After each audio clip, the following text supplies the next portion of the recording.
Welcome to the March to a Million podcast with Greg DuPont, founder of the Wealth Solutions Network. In this podcast, Greg shares his journey to positively impact 1 million lives by creating an army of financially minded attorneys who embrace an expanded role in their clients' lives.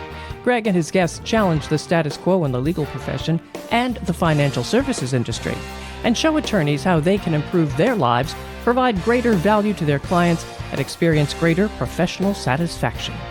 Join us in this movement and strengthen your business by learning how to solve your clients' most pressing financial problems. Hello and welcome to a special episode of a March to a Million podcast with Greg DuPont. Now, here's the deal. We were going to talk about wealth enhancement today, but Greg had the opportunity to interview BenGlass, which is somebody Greg has known for many, many years and is an expert on this sixth pillar, which is mindset. Now, I want everybody to know that mindset is pervasive throughout all of the six pillars, but this special episode is going to be Greg interviewing BenGlass. So, Greg, take it away.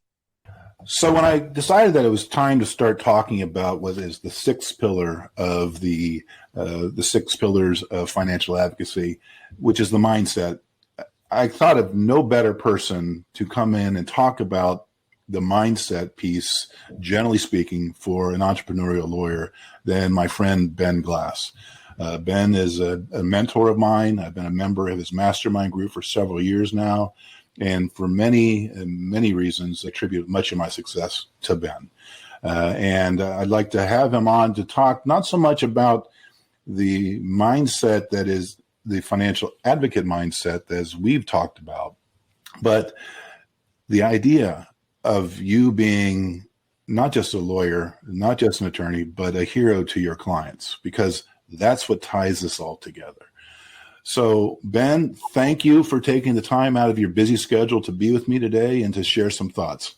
Those are very kind words, Greg. I appreciate hanging out with you. We spend, we're together 3 or 4 times a year for a couple of days in our mastermind group. We communicate offline a bunch about things you're working on, things I'm working on. And I like talking to lawyers who are making a ding in the world, right? And other entrepreneurs who have this mindset that, look, we can go through the legal practice, we can have be in the legal industry, the profession, and actually have a happy life, which unfortunately seems to be elusive for many lawyers. So that's what I like to talk about most. Yeah. Well, and that's what I'd like to have us chat about, because the whole idea of the Wealth Solutions Network is to provide attorneys the opportunity to get more value, to deliver more value, and therefore receive more value from each individual client. And part of that is accepting a different role, a role as a guide, a hero to the clients. And that's how you have positioned yourself. Can you share with our listeners kind of, first of all, the reluctant journey to get to that point, and then the other side, once you've adopted this mindset, what's happened to you? Yeah, sure. So, I had a very standard journey to the practice. Went to law school, started in a small firm, left there after about 12 years because, how hard could it be, Greg, to start a law firm and run your own business? I was successful as a lawyer. Found out that it was actually really hard because I didn't know anything about business. And so I began starting to learn about marketing, like how do I get more cases, get more money? Turns out once you know what you're doing, that's a relatively easy problem to solve. But then you create other problems for yourself, right? How do you build a firm with culture? How do you grow? How do you scale? And one of the big discoveries that I made over time is that we lawyers need to look at the world of law from the perspective of the consumer client. Because, Greg, we forget that for most of our clients, this is the first time they've had any professional interaction with a lawyer, right? So, people in my world, they don't plan to go get sick or hurt and not be able to work. They don't plan to get involved in car accidents. People in your world probably do plan a little bit more. Hey, I'm going to need estate plan, going to need financial advice, going to need advice about my insurance policies that I have. And so they probably think about that a little bit more proactively, but it's still maybe the first time that they've gone through the experience of dealing with a lawyer. So we begin by looking at this through the eyes of the client, which a lot of lawyers only look at things through the eyes of legal. Like, this is how we do it. This is the way it's always been done. And we just forget how scary it is to be a client. So one of the things I worked on over the years, and my son and I are in practice together here in Virginia, is we really consider ourselves life coaches to the clients. Like we do legal really well. Like, we are, no mistake, we're good lawyers, but there's lawyers that are better than us, right? But we're good lawyers and we've got a great team. Most of the discussions that Brian and I have with clients, though, are about, hey, what's going to happen after you recover from your injury? What if you can't go back to work at this job? Like, how are you don't want to be dependent on the insurance company. How are we going to live? And those are really fun conversations to have. Now, here's the bonus. Oftentimes, Greg, no one has ever spoken to that person at all. Maybe they didn't have a great father figure, mother figure, mentor at the breakfast table. Maybe they didn't have great teachers or other mentors in their workspace. So we're talking to them like no one else. And we're talking to them like no other lawyer does, because, again, Greg, most lawyers are staying within the legal. So what I teach and encourage lawyers to do is to really be more human. Like our advantage in the marketplace is that we're easy to work with, easy to get to know. We call ourselves the unlawyers. Like, we don't baffle you with, weird legal language and stuff like that. Like, we really, really try to be your trusted friend who just happened to be also really good at the lawyering part. So it's a key parallel between what you do and what I'm trying to teach lawyers in WSN to do, is that what we provide are specific solutions to different financial problems. But to get to the facts that will reveal that these are the problems, the attorney has to have conversations just like you mentioned that you're having with your clients. And there's an initial reluctance for an attorney to take that role. You get kind of the imposter syndrome, right? Who am I to ask you questions about your life above and beyond the facts of the auto accident in your case, or the disability claim? So how did you come to that shift that said, hey, this is just being human?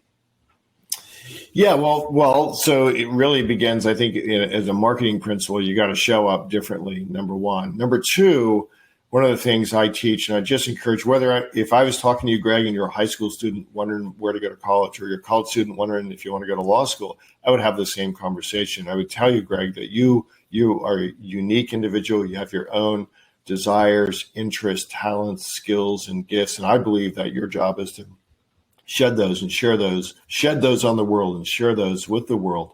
And so I really get people, again, whether it's a high school student or a lawyer or, very experienced lawyer like you, to really to really believe in yourself and the value that you bring to the world. Again, these are not discussions that happen in university or high school classes, but I think they are the most important discussions. And I get that. I've got my own personal mindset coach.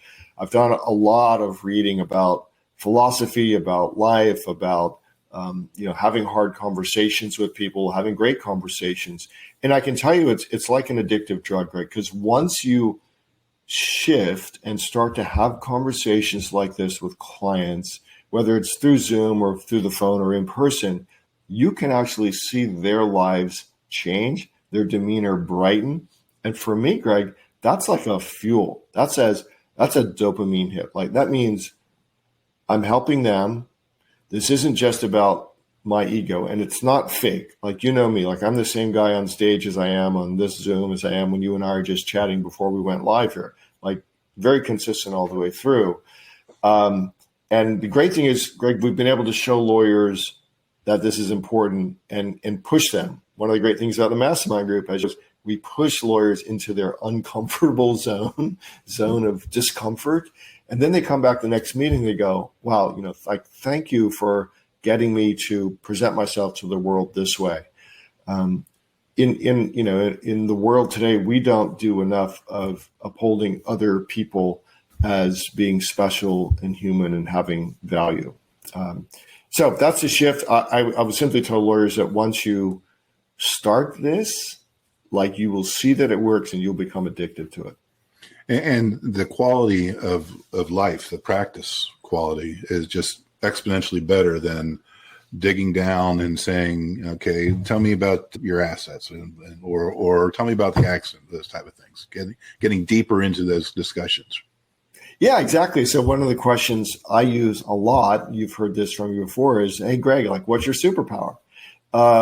And, whether I'm sitting next to someone I've never met on a plane or talking to a client who's figuring out, look, I can't work. So I represent a lot of lawyers, Greg, who for whatever reason now can no longer continue in the profession. Usually there's something cognitive going on.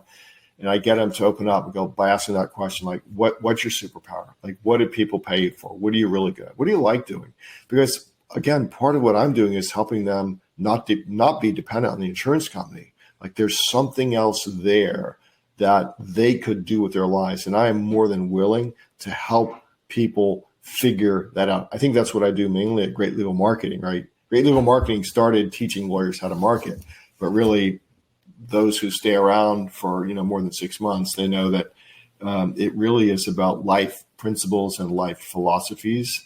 And I just get a great thrill out of seeing other lawyers in particular, like, kind of open up to this way of thinking that you're talking about and that you're bringing to the world through Wealth Solutions Network, Greg. As we approach this new era with ChatGPT being the harbinger of AI, the commoditization that's happening in the legal profession, the financial profession, the insurance world, and taxing, all of those, which we're taking advantage of, leveraging with WSN. Yeah. I believe that the secret weapon for the attorneys that are smaller practices is that ability to connect and being able to bring more of these solutions into that conversation. It's that connection. Yeah, I mean, look, you just made me think of something. So and I'll just use the name. I have accounts at E-Trade. I have a lot of my finances are at E-Trade, and I like them. But, it's really hard to get a person on the phone. And I think that these big financial institutions have probably made a mistake overall in making it way too easy for Ben to do it myself and for others to do it themselves. Hey, if you got a question, like, go to the website. Okay, well, the website at E-Trade is not too different from the website at Schwab or Fidelity or someplace else. So it's really easy for me to hit one button and go. Versus if I have a relationship with a human being, like, it is harder to go, Greg, I'm leaving you. I'm going over here to this other person. So you make a great point about the commoditization.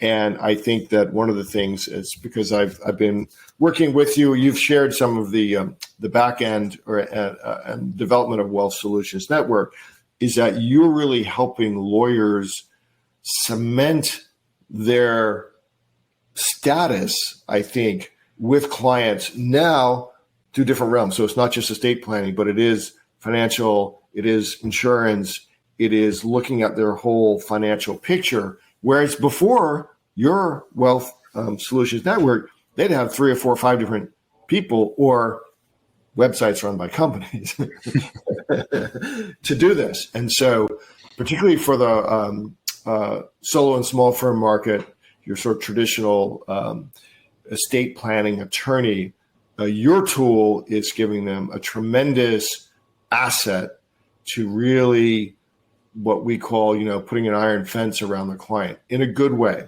right? Because the client wants to stay and the client wants that relationship with you. When I started down this path, one of the things that I had to wrestle with was the ethical considerations, quote unquote, going into business with your client and those type of things that could be part of it. And I've taken a look at that and saying, well, that makes me a quote unquote fiduciary times 10.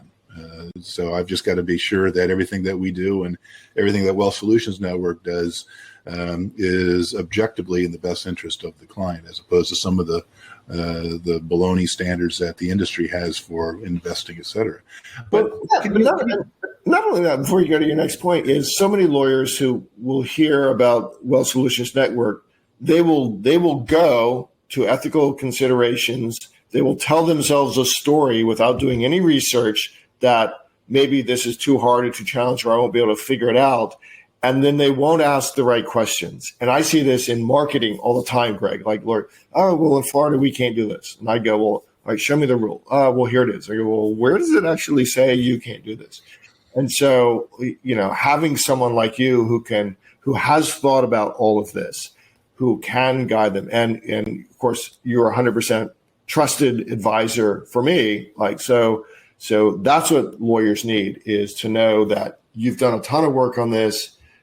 You can show all your homework to them to make them more comfortable. I interrupted you, but I just want to make that point. That's because so many lawyers go to we're wired, Greg, to go to the negative. Here's the 14 reasons why something won't work. Well, that was the core question I was going to ask you. How do you get past that to accept a role that other up until then you didn't think that you could do?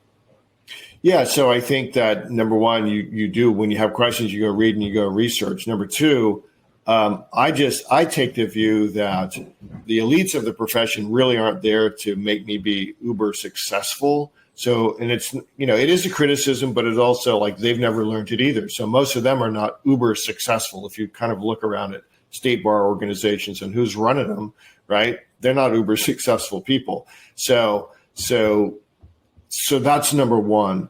Number two is, of course, we always want to stay on the correct side of the ethics line.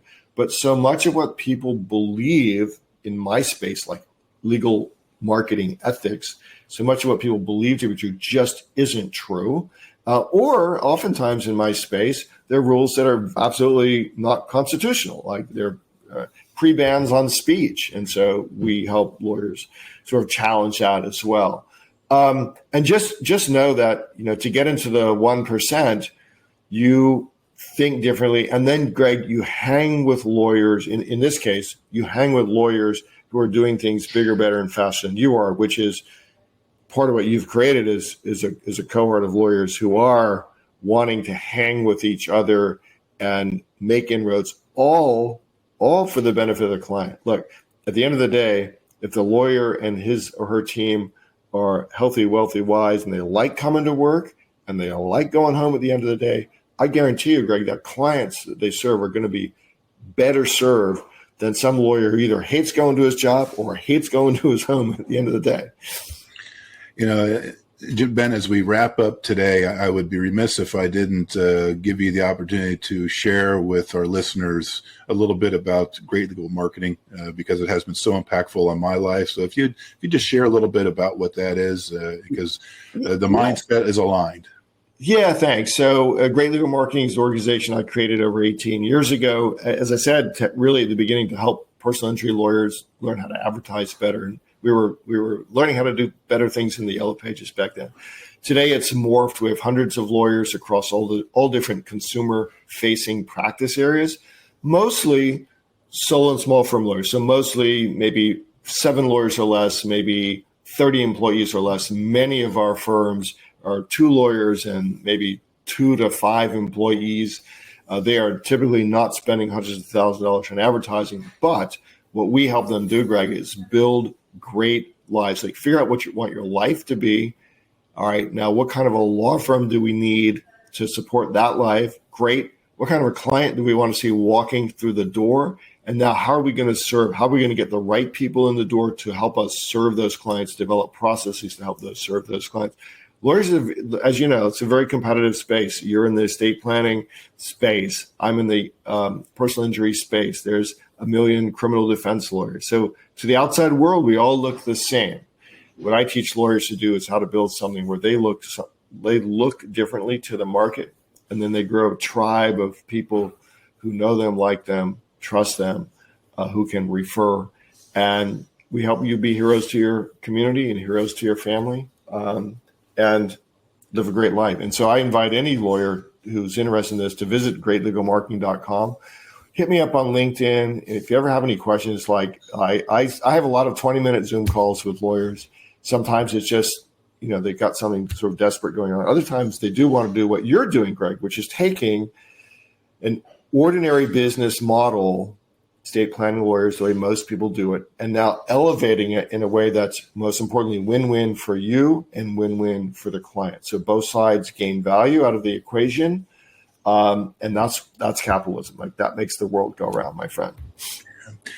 So, and I can personally attest, I know I would not be on this mission, my ultimate March to a Million mission, the lifestyle I have, the practice I have, would not have any of it if it weren't for your coaching, Ben. So anybody that is somewhat inclined to follow and investigate GLM, I wholeheartedly recommend that you kick the tires on it. So do that and come over and listen to the Renegade Lawyer podcast. That's right. Absolutely. You can hear all the philosophy over there, and you can see if you agree with the philosophy. If you do, you'll like what's behind the rest of the tent. Yeah. Ben, thanks for taking time out of your busy day to be with me to talk about the mindset. Thanks, buddy. Take care. Thank you so much for listening to our special episode today with Ben Glass. If you know somebody who needs to hear this amazing information on mindset, please share this with them. For Greg and Ben, this is Matt Halloran, and we'll see you on the other side of the mic very soon. Thank you for listening to the March to a Million podcast. Click the follow button to be notified when new episodes become available, and get in touch with our team by visiting our website at www.wealthsolutionsgroup.biz, or give us a call at 614-432-8065. The information covered and posted represents the views and opinions of the guest and does not necessarily represent the views or opinions of Wealth Solutions Network. The content has been made available for informational and educational purposes only. The content is not intended to be a substitute for professional investing advice. Always seek the advice from qualified financial service providers with any questions you may have.